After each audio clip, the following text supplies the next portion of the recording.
Olá, estamos começando mais um programa Humanização em Saúde. Esse programa é uma parceria da Conexão Médica e a Associação Vive e Deixe Viver, que tem por missão levar entretenimento, cultura e informação educacional para crianças dentro de hospital. É lógico que a gente também envolve as famílias e os profissionais que estão ao entorno. No programa de hoje, nós vamos conversar um pouquinho com duas figuras, são dois amigos, né? O Dr. Ravioli e o Dr. Spaghetti. Eles são do Canto Cidadão e eles vão trazer um bocado de informações muito interessantes para a gente de como uma organização pensa voluntário, mas também pensa comunicação. Na verdade, eu estou falando do Felipe Melo, aquele cara ali que está com cabelo vermelho, é isso mesmo? Tudo bom, Valdir? Vermelho acobreado. E o Roberto Ravagnani. Para os íntimos, Ravagnani. Que está aqui com a gente. Então, tudo bem com vocês? Tudo ótimo. Muito obrigado pelo convite, Valdir. Olha, Valdir, é sempre muito bom te encontrar aqui na Conexão Médica e também em outros tantos lugares que a gente se encontra. E sempre que eu te encontro, eu tenho vontade de falar, puxa, Valdir, entre todas as pessoas que eu conheço, você é uma delas. Né? Nossa, você não sabe como eu fico feliz. Como eu fico feliz com esse encontro. Pois é, mais um. Esse é o nosso programa 4958. O tema dele é Doutores Cidadãos. Conquistas e desafios do recrutamento, treinamento e ação em hospitais públicos. Inclusive, vocês estão em filantrópicos também, né? Sim. Na verdade, eu queria ouvir um pouquinho de vocês, assim, a história, né? A gente tem do outro lado comitês de humanização, a gente está atingindo basicamente a rede Viva e Deixe Viver. A partir de agosto, nós estaremos com esse programa aberto, né?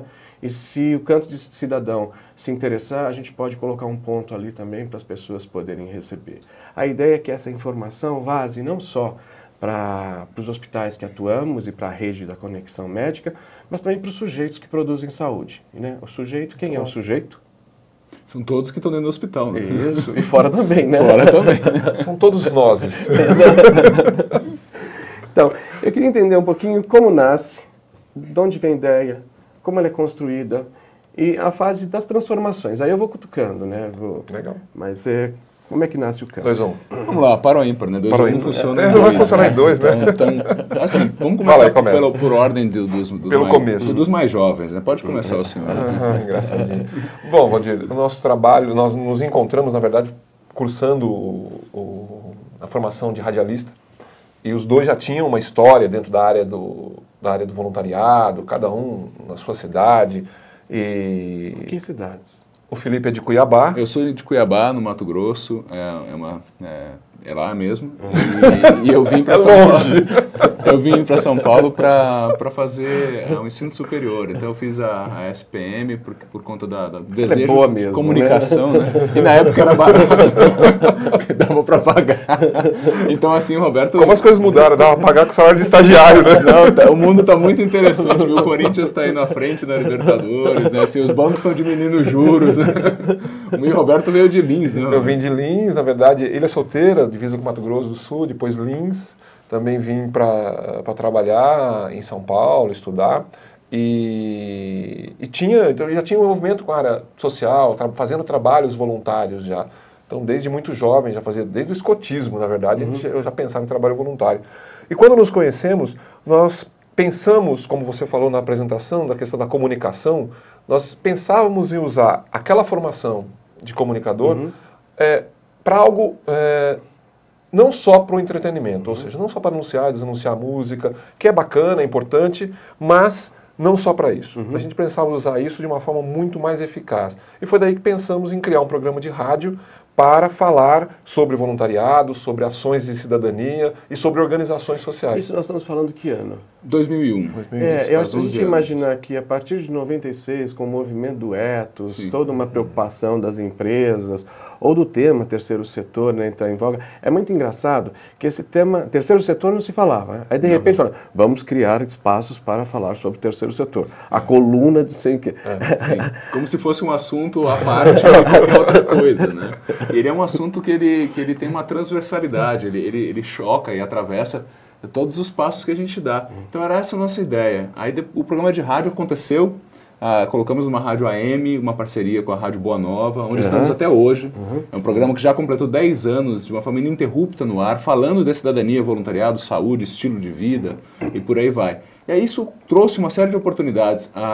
E como é que vem a questão dos palhaços em hospitais, a questão da arte? O Roberto vinha por uma motivação pessoal e também por uma pessoa que muito nos inspira até hoje, o Dr. Hunter Adams, o mais conhecido como Pat Adams. Havia sido estimulado alguns anos antes, em 98, né, que foi o filme dele, a começar o trabalho em hospitais. No hospital que se chamava Hospital Brigadeiro, hoje é o Hospital dos Transplantes, Dr. Zerbini, aqui na capital de São Paulo. E eu vinha com uma história também na área teatral e social, de família e tudo mais. Então a gente começou a fazer o programa de rádio começou a surgir, a demandar para a gente, por meio dos pedidos dos ouvintes, palestras. Inicialmente, todas palestras voluntárias, para a gente falar com alegria sobre cidadania. Que acabou ficando a marca do Canto Cidadão, né, Roberto? Tanto no rádio quanto nas palestras e também nos hospitais, a cidadania como a busca perene da alegria coletiva. E isso, na verdade, virou meio que um inferno na nossa vida, porque não pode falar sério, né? Se fala sério, você está com algum problema, está doente. Vou falar nisso, Roberto, não vou falar com você, Valdir. Pergunta o que eu tenho, Valdir. O que você tem, meu filho? Eu tenho tudo, menos você. Não. Mas está sendo gravado isso, você percebeu? Mãe, desculpa. Inclusive, Valdir, a gente está falando você falou que a gente tem como público, preferencial as pessoas dos comitês de humanização. E fica o nosso abraço muito carinhoso. Porque é um grupo guerreiro demais, sabe? Um grupo que batalha no bom sentido por melhorias essenciais. Né? Eu vou dizer uma coisa, a gente tem, em alguns hospitais a gente está espalhado aí pelo Brasil e a gente sente exatamente isso, né? Eu acho que é essa visão, quando a política vem e pede para as pessoas se organizarem, né, dentro do hospital, isso é natural, já existiam esses grupos, né? O que falta dentro desse processo foi gestão, e parece que as pessoas agora estão ganhando essa visão, quer dizer, formalizando aquilo que já existia, né? Porque também existe essa preocupação, né? Humanização, humanizar o humano, o espaço de humano, quer dizer, falar de cidadania, gente, por que cidadania? Bom, a gente pode começar, Roberto, com a questão da Roberta Eire. Eu sei que você chama Valdir, mas eu só estava fazendo um aposto aqui. Pela nossa inspiração nossa inspiração de cidadania que vem norteando todo o nosso trabalho, assim, sabe, Valdir? Porque a gente imaginou a cidadania como uma alegria coletiva. Alguém vai falar, nossa, isso é utópico. Sim, é utópico, porque a ideia não é chegar necessariamente lá, é caminhar em direção a. Então, como é que a gente constrói a alegria coletiva? Pensando até no que Aristóteles fala, que o maior bem de todos é a felicidade individual. Porém, só tem um bem maior que a felicidade individual, que é a felicidade coletiva. Olha, você está falando uma coisa tão interessante. Recentemente eu tive uma conversa com um executivo dentro de uma grande empresa, e aí ele estava falando assim, né? A gente hoje percebe que a humanização, o processo de cidadania não acontece praticamente dentro da saúde, que é onde ela entra em macro, né? Porque a gente vê os grandes problemas dentro da saúde. As empresas estão enlouquecidas. Sim. As pessoas estão trabalhando por si só, ou brigando, ou... Né? A empresa, muitas vezes, então, assim, a empresa está insana, né? E aí é engraçado. Quando você coloca uma açãozinha social para aquelas pessoas insanas, né? Que não estão se olhando, não estão se falando, de repente, todo mundo acredita e vai junto. É como uma catarse, né? É uma coisa que estava ali, latendo nas pessoas, que você né? põe um respiro. Onde é que a gente perde cidadania para trazer então, cidadania como tema? Para completar essa questão da nossa inspiração, porque a alegria coletiva é a busca. Como é que a gente chega lá? Talentos. Reunir talentos. Então, no Canto Cidadão, a gente pode falar, Roberto, quantas profissões será já se aproximam voluntárias? Assim, todas. Todas. Centenas. Todos os tipos de profissionais já chegaram como voluntários no Canto Cidadão para fazer trabalhos como palhaço em hospitais e outros tantos que a gente faz. Agora, talento não basta, porque nós temos talentos em todas as áreas, mas se o talento não tiver inspirado por uma paixão pelos bons encontros que completa a nossa inspiração, não funciona. O talento pode ser muito tirano, inclusive num hospital. Temos muitas reclamações e normalmente o médico é acusado, se bem que o médico é aquele que menos fica com o paciente. É verdade. Às vezes ele leva todos os louros, mas leva também toda a culpa, o que é errado nos dois lados. Então, traduzindo numa frase só, para o Canto Cidadão e a nossa busca é alegria coletiva, pela reunião de talentos, apaixonados por bons encontros. Então, nós buscamos reunir pessoas que vêm contribuir das mais variadas formas, mas precisa ter essa paixão, né, Alberto? Porque senão a coisa não vai. Exatamente. E eu acho que tanto o hospital quanto as empresas, né, elas são formadas exatamente por essas pessoas, cheias de talentos e que ainda está faltando talvez o estímulo para os bons encontros. Elas estão lá, mas não se encontraram. Essa que é a grande verdade. Né? E quando o Felipe fala de que o médico leva muita culpa dessa história, e é uma verdade isso, a gente sempre fala que inclusive o visitante ele devia ter um curso para ser visitante de hospital. Né? Porque tem muito visitante que vem lá para trazer problema para o paciente e não para ajudar de alguma forma. Né? Então, essa que é por isso que ele fala quando a gente precisa sim juntar esses talentos, capacitar esses talentos, entre aspas, se capacitar, né, para que eles se encontrem. Acho que é isso.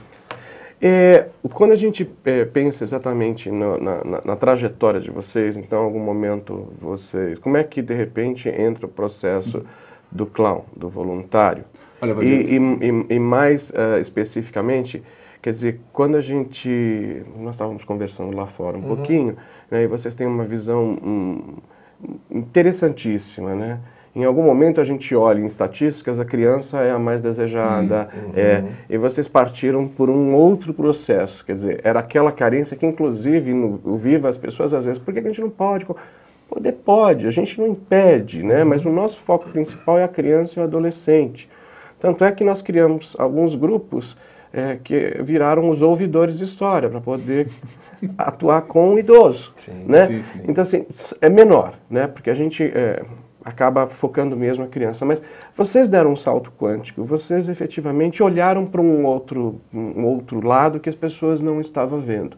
Talvez ainda, eu diria que dentro da própria diversidade que a gente atua, vocês segmentaram, vocês foram exatamente no contrafluxo do que as pesquisas mostram, né? Então, eu queria entender um pouquinho o processo de seleção e capacitação, que são muitas horas, é uma preocupação colocar o indivíduo dentro da saúde, né? Como é que a gente coloca esse indivíduo dentro da saúde, com todas as responsabilidades, e o foco. Por que o foco, né? Por que vocês efetivamente foram no contrafluxo e deu certo, né? Eu acho que a questão do foco, ele foi definido muito no início, porque nós percebemos que existiam muitos grupos já, há 10 anos já existiam muitos grupos, além Doutores da Alegria, que são os mais famosos e tal, mas já existiam muitos grupos focados no público infantil.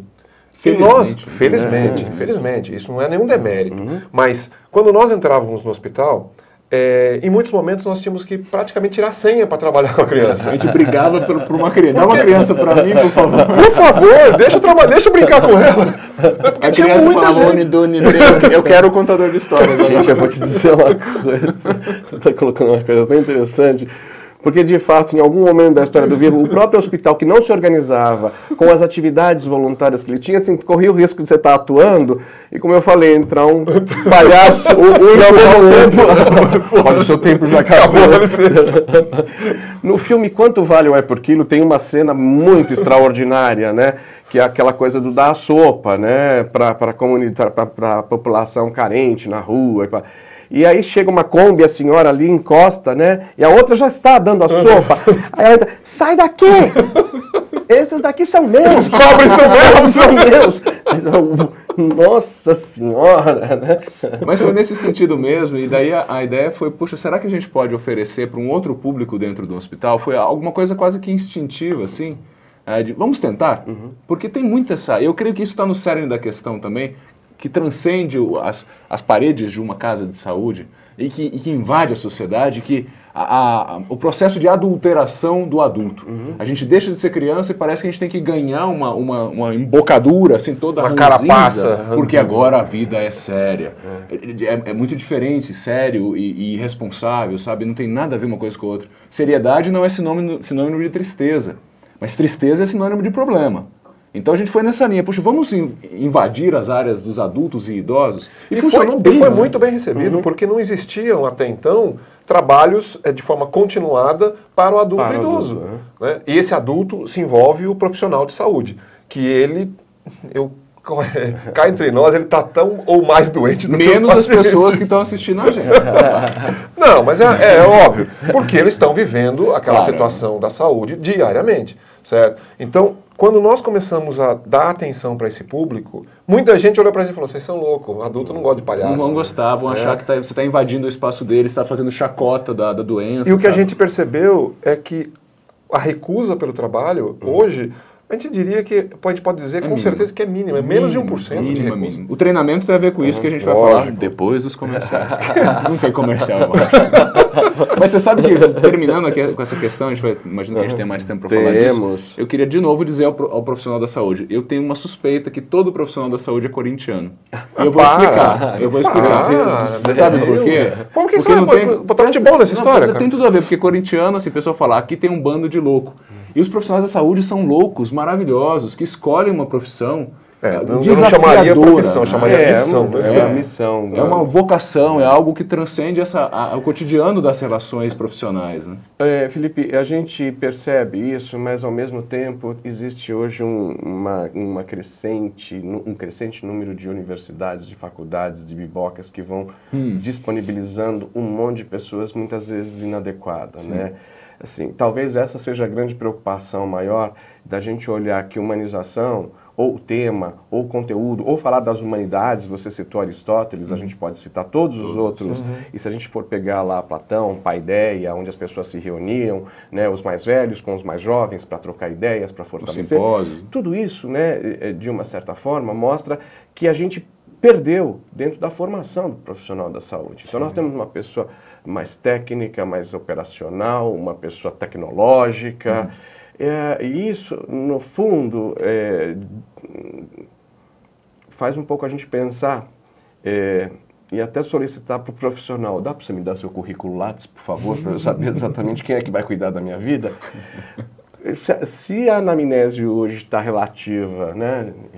relativizada em 5 minutos e 3 minutos, fica muito difícil da gente entender, né? O próprio médico entender a vida do outro, né? E a própria equipe dar esse suporte. Agora, Valdir, com relação ao profissional que chega nas instituições, eu concordo plenamente que tem muitas instituições que não poderiam formar nada, em nenhuma esfera, são absolutamente vendedores de diplomas.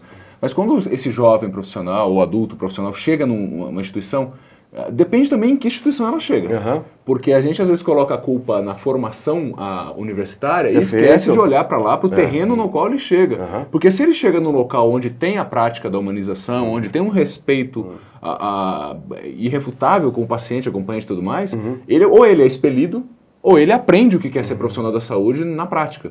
Então são múltiplos cúmplices desse processo que é muito triste que a gente vê. Mas assim, são todos culpados e ao mesmo tempo todos responsáveis, né? A gente está mudando, a história está mudando, a saúde está mudando. Nós vamos ver agora um vídeo do trabalho do Canto Cidadão e depois do nosso bloco a gente volta para comentar, junto com o processo de seleção que ele não falou ainda, tá bom? Foi a primeira pergunta dele, a gente não falou até agora. Até já.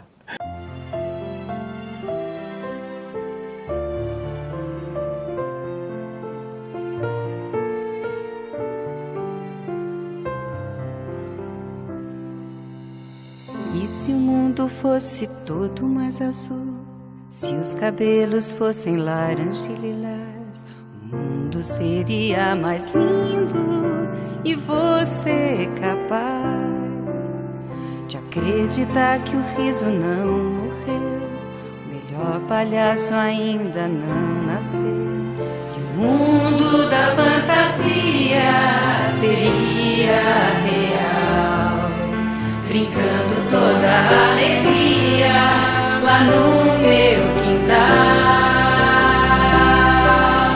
Contos de fadas, magias aladas seriam reais pra você.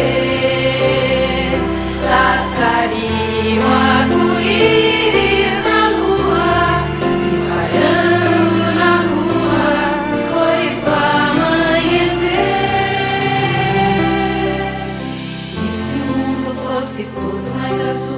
Se os cabelos fossem laranja e lilás, o mundo seria mais lindo e você capaz de acreditar que o riso não morreu, o melhor palhaço ainda não nasceu. E o mundo da fantasia seria real.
adolescente não é nenhum bicho de 7 cabeças que todo mundo imagina que seja.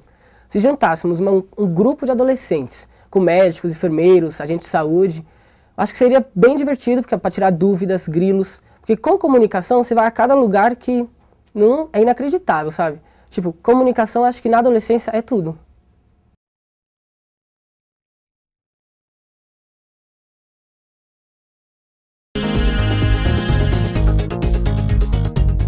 Olá, estamos retornando aqui com duas figuras muito especiais, né? O Dr. Spaghetti e o Dr. Ravioli, que são uma rotisserie, né? Nós vimos no fechamento do nosso bloco todo o trabalho, né? O exercício do trabalho desenvolvido pelo Canto Cidadão. A gente viu a alegria, a gente viu o palhaço, viu os encontros, né? Agora conta pra gente como é que é levar toda essa felicidade, né? Toda essa alegria para dentro das instituições, mas tudo isso requer um grande cuidado, né? Em algum momento esse indivíduo incorporado pelo palhaço, ele tem que deixar suas grandes tristezas lá fora e incorporar, né, o palhaço, né, aquele palhaço que ele criou para levar essa... Como é que é isso? Como é que a gente... Olha, dando continuidade a essa história, quando a gente começou a visitar os idosos, os adultos idosos nos hospitais, aconteceu um problema maravilhoso, né, Roberto? Um hospital começou a contar para o outro que tinha uma dupla lá que visitava os adultos e idosos. Então, de um hospital, em 6 meses, a gente estava em 4 hospitais, os dois, ainda com as nossas outras profissões. Olha só. Então, a gente chegou a uma decisão, puxa, ou a gente fala, não, vamos atuar somente em 2 hospitais, ou montamos um treinamento e começamos a trazer outros interessados, foi o que aconteceu. Até porque as outras pessoas já começavam também a nos buscar, ou parentes de pacientes, ou até mesmo profissionais de saúde, ou alguém que viu, falava, olha, eu quero fazer igual vocês. E a gente não tinha a menor ideia como fazer isso. Como treinar outras pessoas. A gente estava começando nessa história e estava meio com um processo de autotreinamento, mais ou menos isso. Meio que descobrindo, pegando experiências óbvias, o que funcionava, boas. O que não funcionava com este público do hospital, adulto, idoso e profissionais, acompanhantes. Porque é um público diferente do você tratar com a criança. A criança você pode interagir com um showzinho ou uma sketch, né, para que ela tenha aquele entretenimento. Com o adulto é diferente. O adulto você tem que interagir.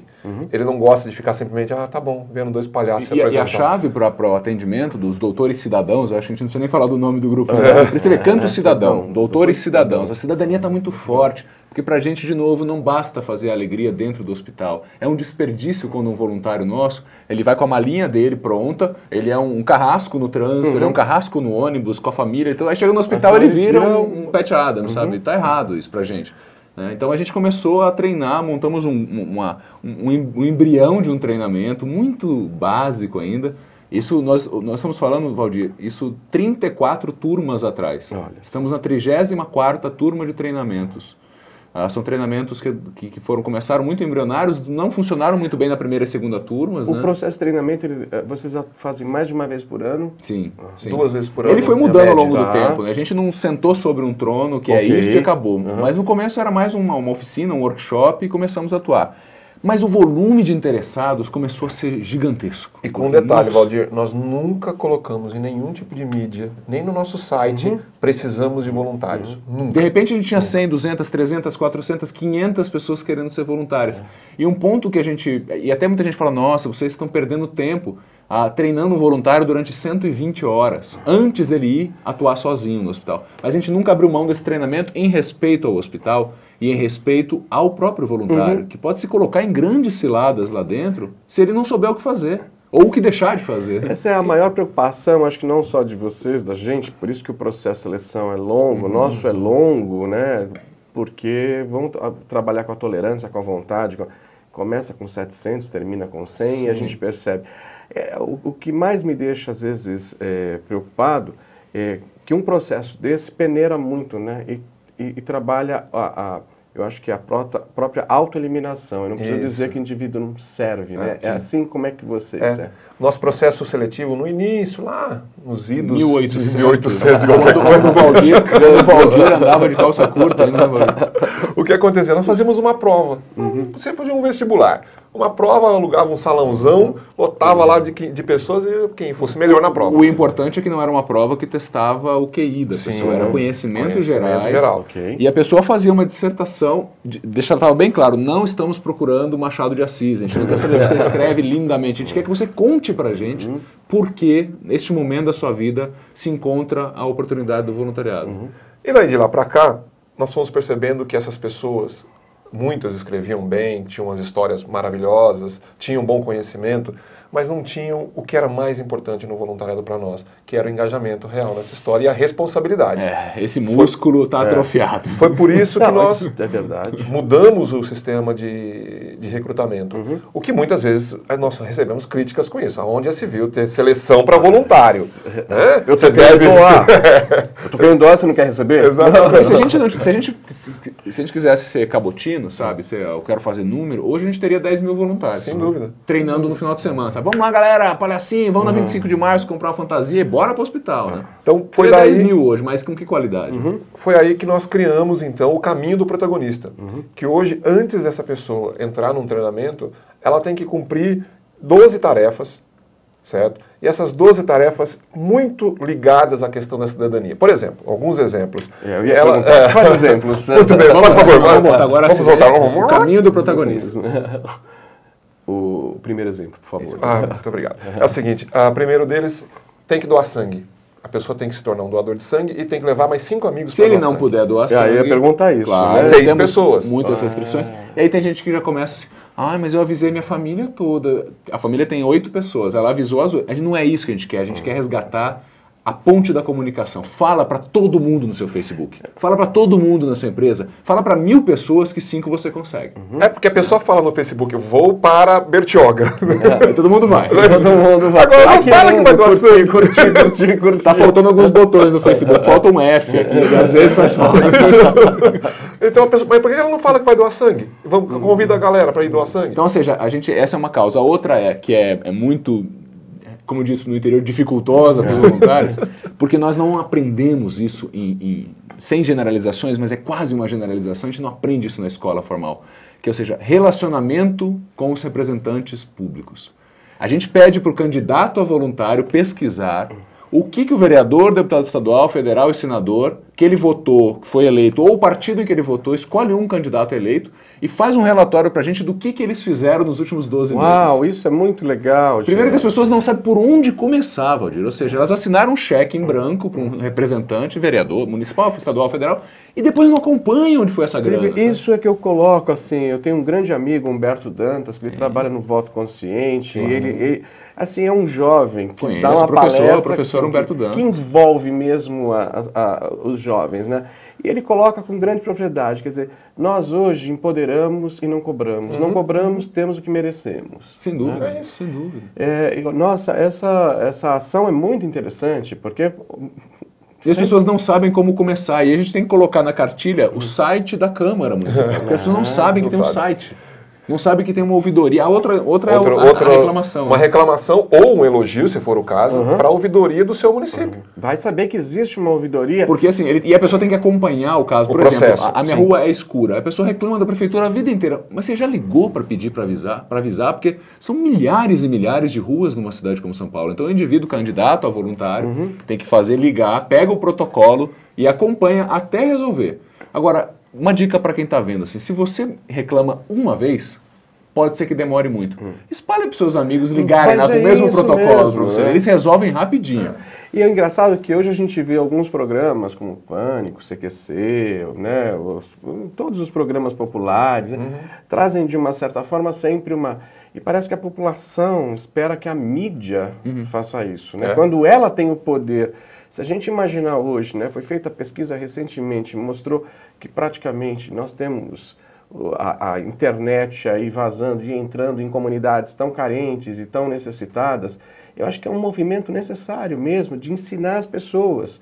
Né? O professor Stephen Kennedy uma vez colocou para mim, divulgue isso, forme na cabeça dos seus alunos, porque é aquela coisa, se aquele indivíduo prometeu e você acompanhou, você, seus amigos, um monte de gente lá mandando e-mail, enchendo a caixa postal dele, talvez ele acorde e pare de ficar inaugurando rua, né? Que é um grande problema. Desserviço. Agora não pode mais trocar. Agora não pode mais. Mas aí, Valdir, essas etapas, a gente volta ao caminho do protagonista, ele tem que concluir essas etapas. Aí ele concluiu, tem outras como a mobilização para arrecadação de livros e brinquedos que depois serão doados para instituições que o Canto Cidadão conhece. Ele tem que fazer uma visita numa creche, uma visita num asilo. De cara limpa. De cara limpa. Para conhecer a realidade da construção de pontes junto a um público Como que é não conhece. comprovado Então, tudo isso, por exemplo, tem que fazer a visita, ele tem que trazer uma declaração daquela instituição falando que visitou por tanto tempo. Ele vai fazer um TCC, um trabalho de conclusão de curso, sabe? O contato com o seu representante, cópia dos e-mails, o contato com a doação de sangue, cópia do comprovante, Perfeito. o cadastro na medula óssea, no redome, comprovante também, tudo ele tem que documentar. Os brinquedos, obviamente, ele tem que trazer os 50 brinquedos, livros, não 50 fica livros. para o Canto Cidadão, a gente reverte em doações para instituições, ou para brinquedotecas e tudo mais. Depois que ele termina esse processo, e aí como você falou, de 700 ficam 100, realmente, as pessoas levam às vezes meses para fazer esse processo, que eu creio que seria o básico da cidadania. Não é? É o básico, mas levam meses. Aí a gente chega lá ao final de algum tempo, com 20 a 30 pessoas, que é o número máximo de uma turma. E aí a gente começa as imersões. A gente entendeu que em vez de fazer um encontro por semana, uma vez por mês a gente pega o sábado e domingo da pessoa, porque isso fortalece o grupo. Felipe, vocês reduzem mais ainda, porque você está atingindo exatamente no problema da sociedade hoje, a falta de participação.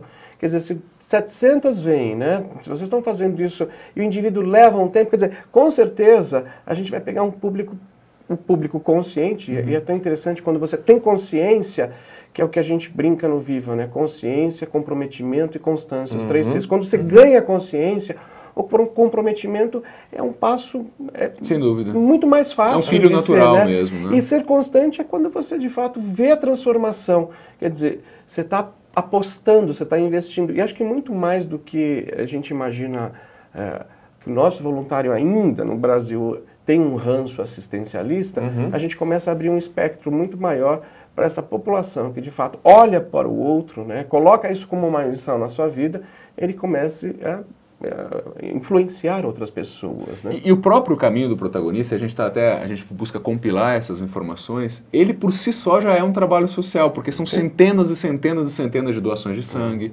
cadastros no redome, brinquedos, livros e tudo mais. Isso por si só já é um grande programa social. Aí o indivíduo entra e aí durante 120 horas normalmente, entre a parte mais teórica, que também é muito vivencial, são dinâmicas, são jogos. A gente tem um kit de primeiros socorros, são 25 capítulos da nossa experiência de 10 anos, o que funciona, o que atrapalha no hospital. Porque a pior hipótese de um voluntário doutor cidadão no hospital é ser indiferente, ou seja, parecer uma samambaia. Ele não pode atrapalhar a rotina hospitalar. Caso contrário, a gente está jogando para trás, a gente está fazendo gol contra.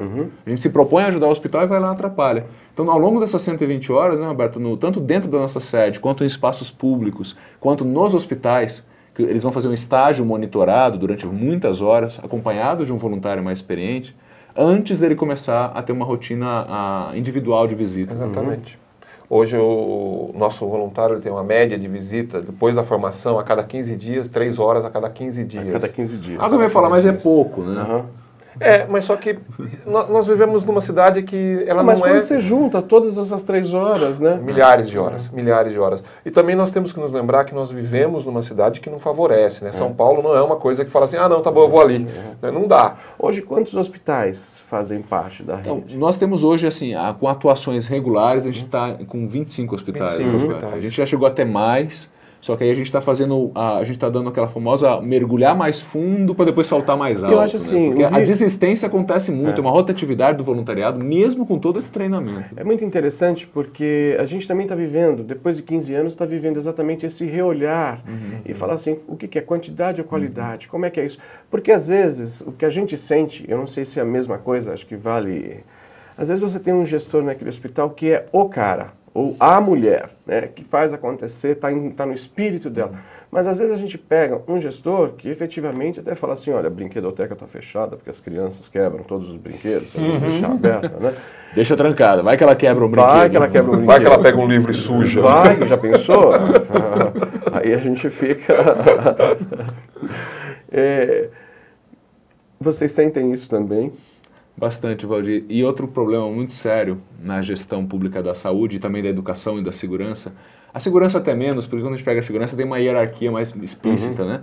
Mas dentro de hospitais e Secretaria de Saúde, eu, pessoa física, Felipe, eu acho um absurdo nós termos cargos políticos em direções de hospitais e em secretarias. Porque isso, como diz o outro, atravanca o progresso.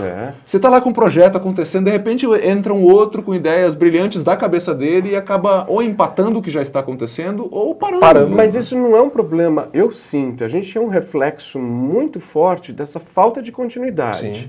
Quer dizer, se a população também participasse, talvez nós teríamos políticas públicas até para reverter essa situação. Lógico. O que me irrita profundamente é você estar dentro de uma instituição que a cada novo gestor que você entra, você fala, e agora? Ficou voo. Chama o voluntariado para conversar.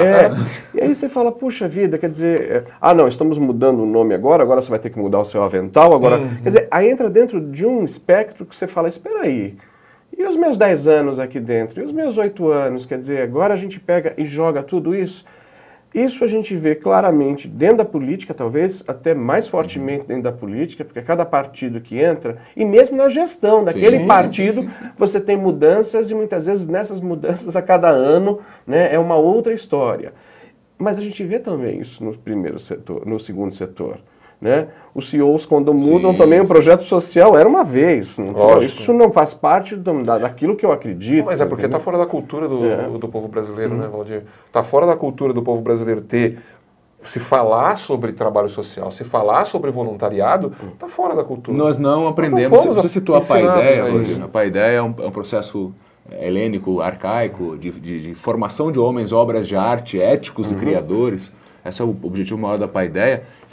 Aos 18 anos, aí que vem o conceito de maioridade que a gente tem, ele tinha que fazer 2 declarações em praça pública. Ele tinha que dizer de onde ele viera, quem ele era, o que ele estava fazendo ali e para onde ele queria ir, ou seja, um plano de autoconhecimento. E além disso, declarar para a polis, para toda a cidade, como é que o talento dele ia servir à coletividade. E esse era o compromisso que ele fazia para poder virar cidadão. Um verdadeiro planejamento estratégico humano. Claro. Então a gente precisa entrar mais nos espaços, nos aparelhos públicos. O sonho da classe média é se livrar do serviço público, contratando no particular a escola, o plano de saúde, a segurança.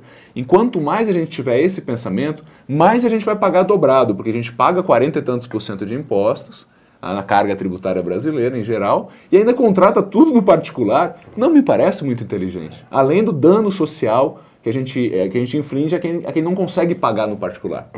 Então, a classe média, dita pensante, dita estudada, precisa ser mais protagonista também no que é público. Felipe, a Deloitte fez uma pesquisa bem recentemente e o Brasil foi, acho que foram 6 anos aplicadas no mundo, com diversos países, mas o ano passado o Brasil foi a primeira vez que o Brasil entrou nessa. E nós descobrimos que 75% da população hoje mixa. Tem o seu planinho de saúde, que muitas vezes... É pior que o SUS. Então, assim, isso também é confuso. Você está pagando por uma coisa que muitas vezes você não tem certeza, né? Que vai dar o resultado, ou que efetivamente vai resolver o problema da vida. É uma procrastinação que não resolve. Assim, não é uma crítica aos planos de saúde, mas ao mesmo tempo é uma crítica. Você está sendo muito polido. Eu critico veementemente a maioria deles que são horrorosos. Eu acho assim, horrorosos. A partir do momento que você está pagando por um serviço, tenha esse serviço, né? No mínimo, né? É o mínimo que a gente precisa e que a gente deseja.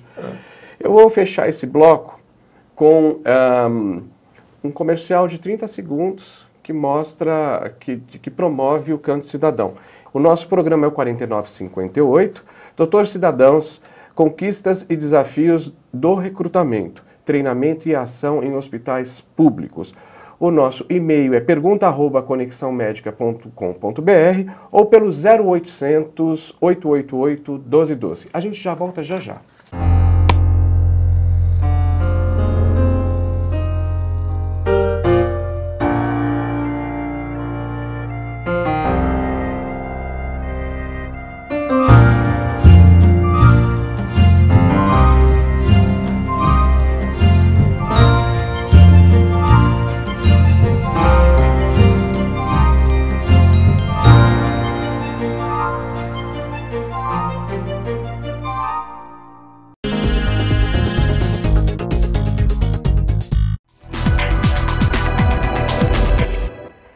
Como médica, como pediatra, médica de adolescente e mãe, aprendi durante todos esses anos, vendo adolescente, que a maior necessidade dele é ser aceito de uma maneira integral.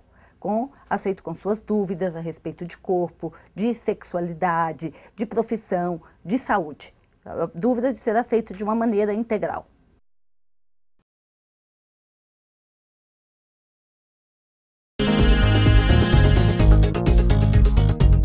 Estamos retornando para o nosso último bloco com o Canto Cidadão. Nós estamos aqui com o Felipe e com o Roberto. A gente acabou de vendo no último bloco exatamente uma peça de 30 segundos, né, uma ação comunicacional. Isso acontece de tempo em tempo, porque a gente tem que falar, tem que mostrar para a sociedade, ou na busca de captação, de mantenedores, quer dizer, estar na vitrine. A gente precisa disso.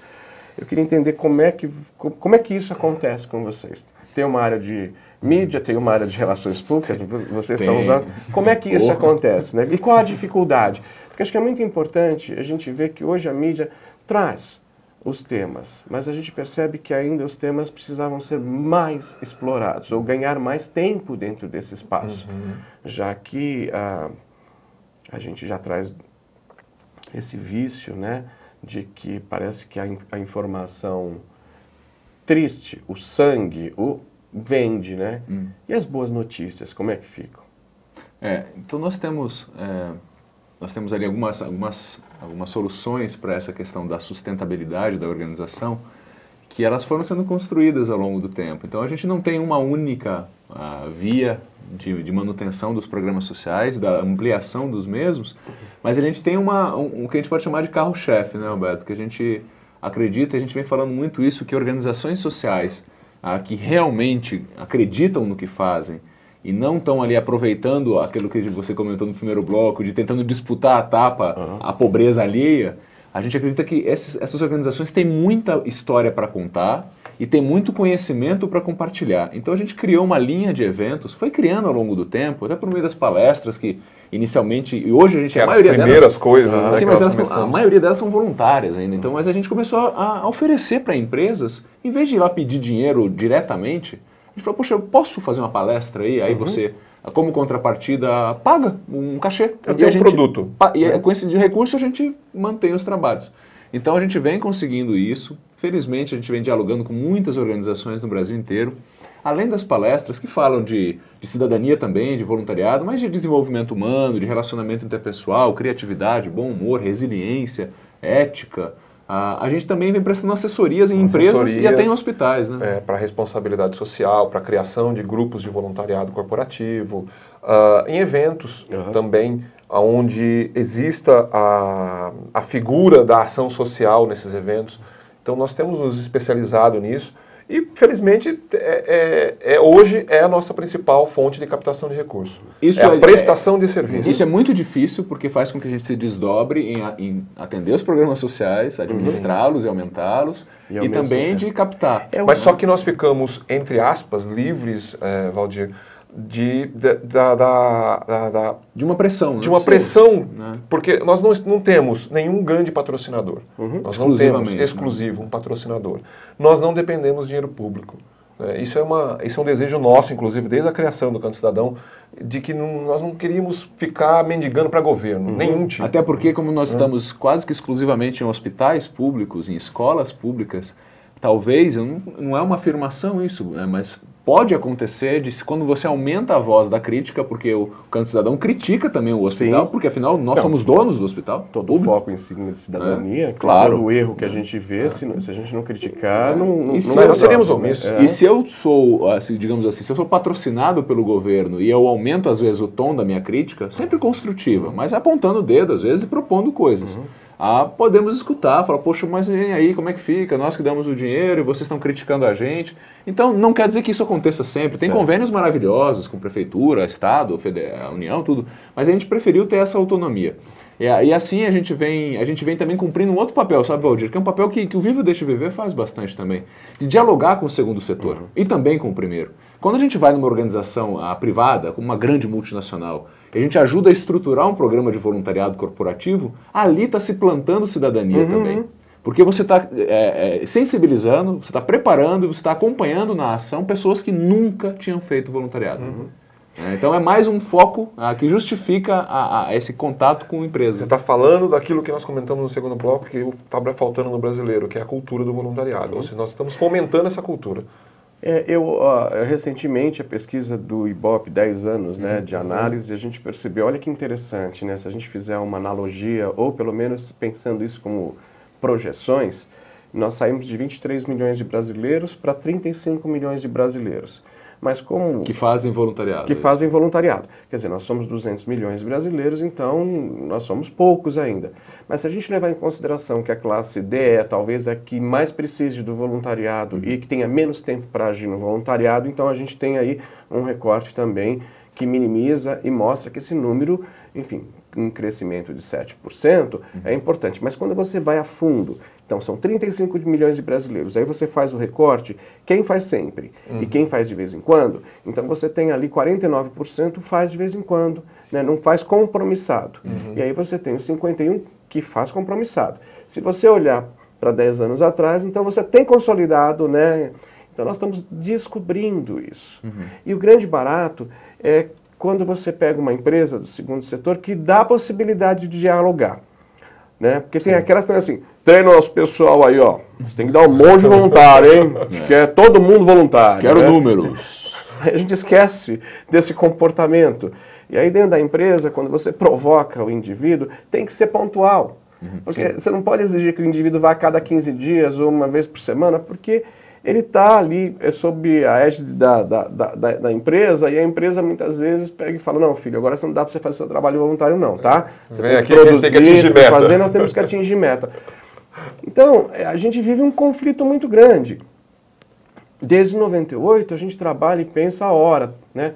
Que hora é essa que eu estou doando? E se eu estou treinando, né? E se ele levou um tempo para se desenvolver dentro daquela área, se ele está focado, ele não está fazendo 10 milhões de coisas, não está sabendo o que está fazendo, ele foi treinar.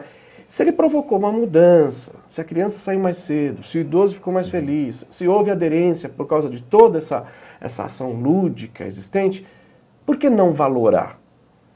Né? Até para o empresário, muitas vezes, que investe, né? A empresa que investe, ela está sabendo que ela tem um capital humano rico, poderoso, de pessoas generosas, de pessoas que, de fato, têm a possibilidade de mudar, pelo menos ao entorno do seu umbigo, mudar alguma coisa.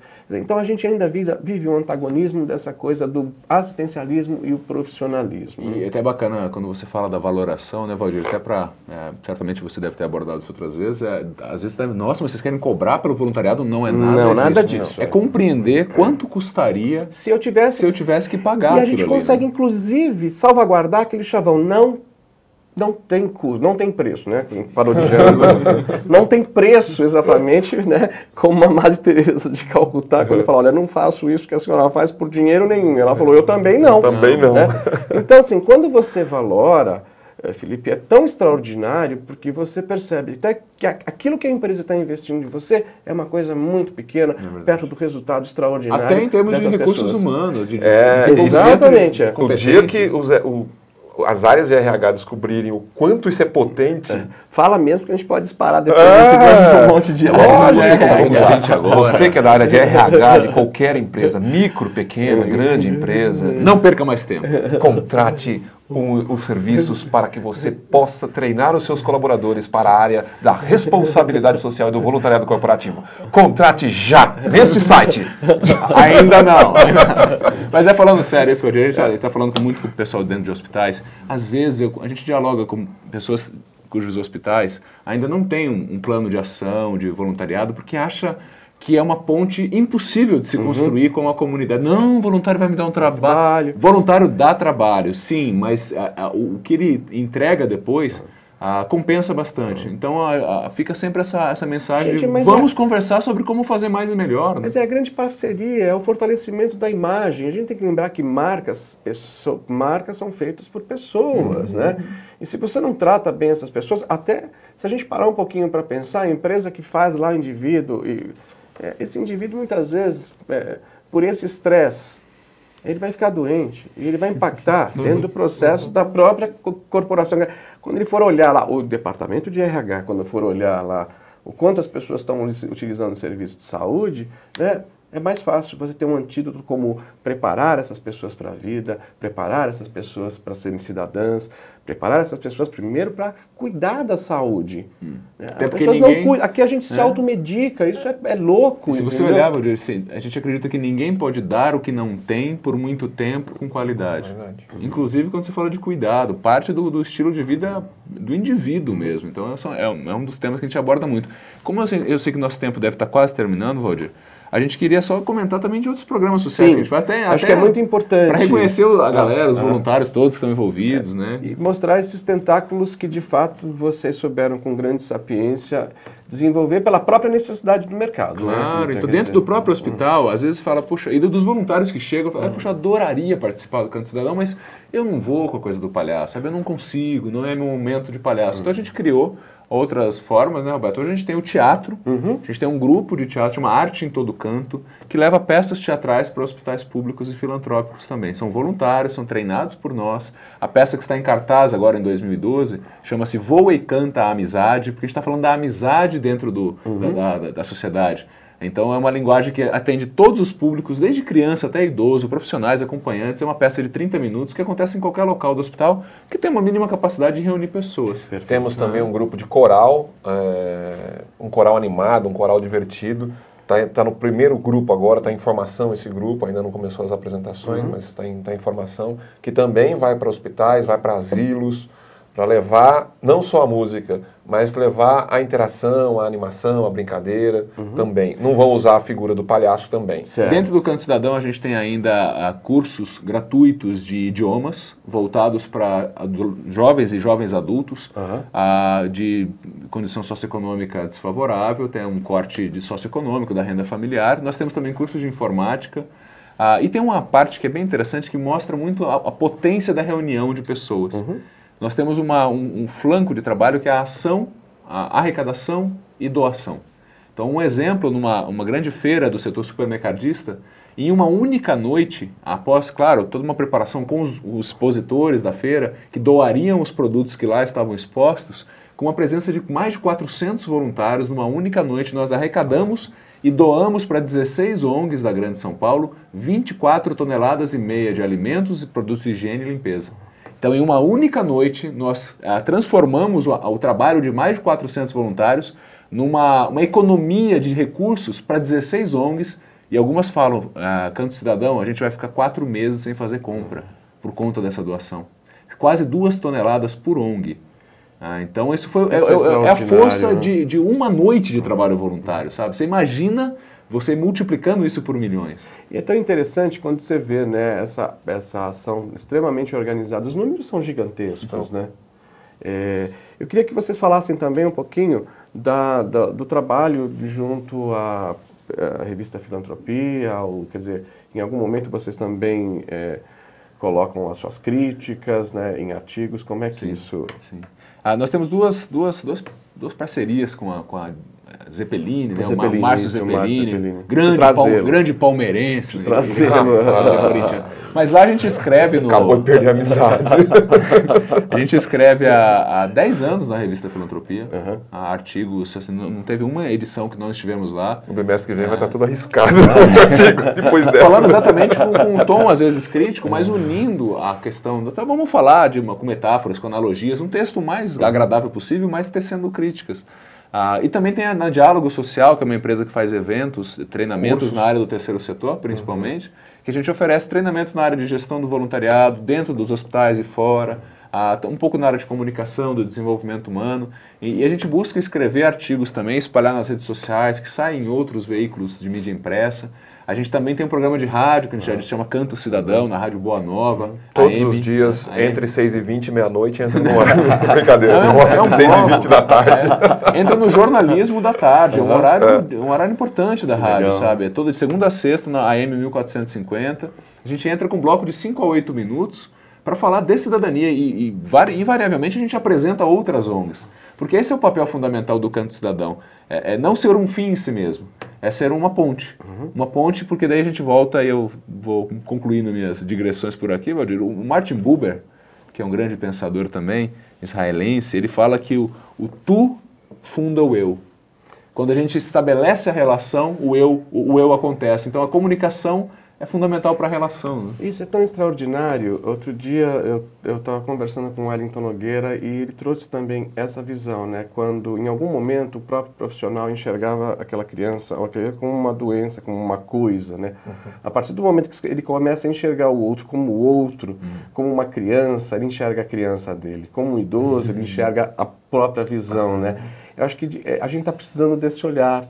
Né, esse olhar que ficou mecanizado, esse olhar que ficou, né, a comunicação verbal dentro da saúde também é um horror, né? Ah, ela existe?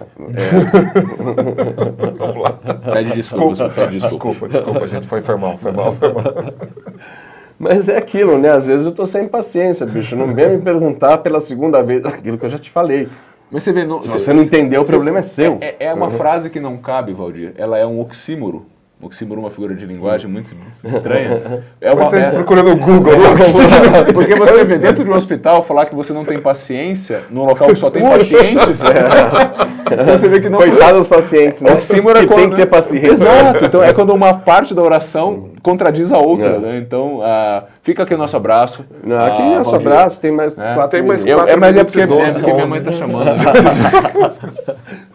Eu queria só, nesse finalzinho, pegar um pouquinho de vocês, essa experiência de participar, e vocês participam desde o princípio das atividades em promoção da humanização da saúde. Nós estamos falando de uma política pública que ainda tem muita gente que ri dessa política, né? No nosso país é aquela coisa da falta de cidadania, então essa lei não pega, né? Não pega a partir do momento que ela cobra, né?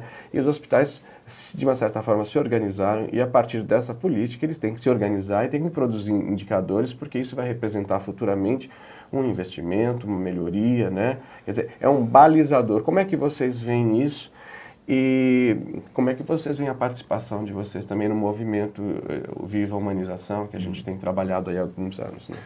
Eu acho que felizmente, essa questão da humanização, cada vez mais ela vem sendo discutida.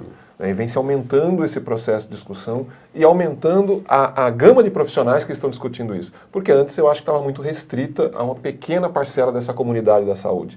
E hoje a gente vê já outros profissionais, outros níveis de profissionais conversando sobre isso. E eu acho que só a partir do momento que toda essa comunidade estiver inserida nessa conversa é que ela vai se apropriar disso. E perceber que nós não estamos tentando fazer humanização para o cliente externo. E, em primeiro lugar, para o cliente interno. Porque, como o Felipe disse, ninguém dá aquilo que não tem por muito tempo com qualidade. E é necessário se romper esse vício histórico de que é o governo que determina as coisas para a população. É o inverso disso. Como nós estamos falando, o governo são representantes da população, na verdade, somos, né?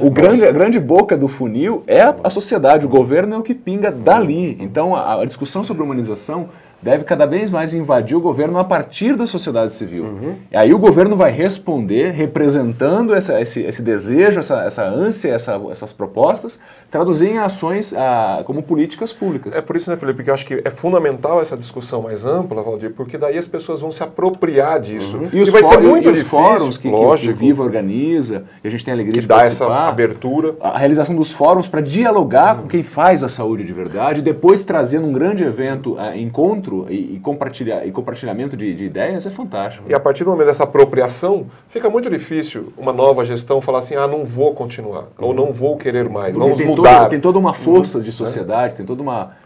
não podemos deixar de fazer. Aquele grande espírito coletivo. Né? Bom, agora você pode falar. Agora você pode falar tchau, que então, eu queria aproveitar, eu estou vendendo um Opala 77.